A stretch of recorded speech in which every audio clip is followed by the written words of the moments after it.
ಮದ್ದೂರು ತಾಲೂಕಿನ ಮದ್ದೂರು ಮಳವಳ್ಳಿ ಮುಖ್ಯ ರಸ್ತೆಯ ಬೋರಾಪುರ ಗೇಟ್ ಬಳಿ ಸೋಮವಾರ ಮಧ್ಯಾಹ್ನ 3 ಗಂಟೆಯಲ್ಲಿ ಚನ್ನಪಟ್ಟಣ ಕಡೆಯಿಂದ ಮಳವಳ್ಳಿಗೆ ತೆರಳುತ್ತಿದ್ದ ಕಾರು ಕೆಎಸ್ಆರ್ಟಿಸಿ ಬಸ್ಗೆ ಡಿಕ್ಕಿ ಹೊಡೆದ ಪರಿಣಾಮ ಕಾರಿನಲ್ಲಿದ್ದ ಅಕ್ಷಯ್ ಎಂಬ ಯುವಕ ಸ್ಥಳದಲ್ಲೇ ಸಾವನ್ನಪ್ಪಿದ್ದು ಉಳಿದ 4 ಜನರಿಗೆ ಗಂಭೀರ ಗಾಯವಾಗಿದೆ. ಗಾಯಾಳುಗಳನ್ನು ಮಂಡ್ಯದ ಆಸ್ಪತ್ರೆಗೆ ರವಾನಿಸಲಾಗಿದ್ದು ಕಾರಿನಲ್ಲಿದ್ದ 5 ಜನರು ಮಳವಳ್ಳಿ ಪಟ್ಟಣದವರೆಂದು ತಿಳಿದುಬಂದಿದೆ. ಸ್ಥಳಕ್ಕೆ ಮದ್ದೂರು ಪೊಲೀಸರು ಭೇಟಿ ನೀಡಿ ಪ್ರಕರಣ ದಾಖಲಿಸಿದ್ದಾರೆ.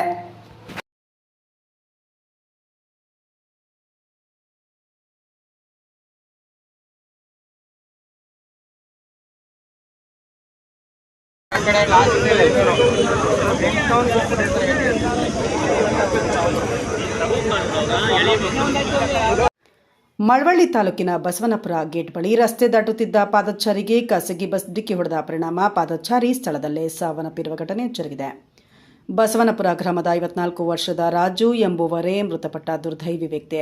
ಅಲಗೂರು ಕಡೆಯಿಂದ ಬಂದ ಖಾಸಗಿ ಬಸ್ ಪಾದಚಾರಿಗೆ ಡಿಕ್ಕಿ ಹೊಡೆದ ಪರಿಣಾಮ ಈ ಅವಘಡ ಸಂಭವಿಸಿದೆ. ಈ ಸಂಬಂಧ ಅಲಗೂರು ಪೊಲೀಸರು ಸೋಮವಾರ ಮಧ್ಯಾಹ್ನ 2 ಗಂಟೆಯಲ್ಲಿ ಪ್ರಕರಣ ದಾಖಲಿಸಿಕೊಂಡು ಮುಂದಿನ ಕ್ರಮ ಕೈಗೊಂಡಿದ್ದಾರೆ.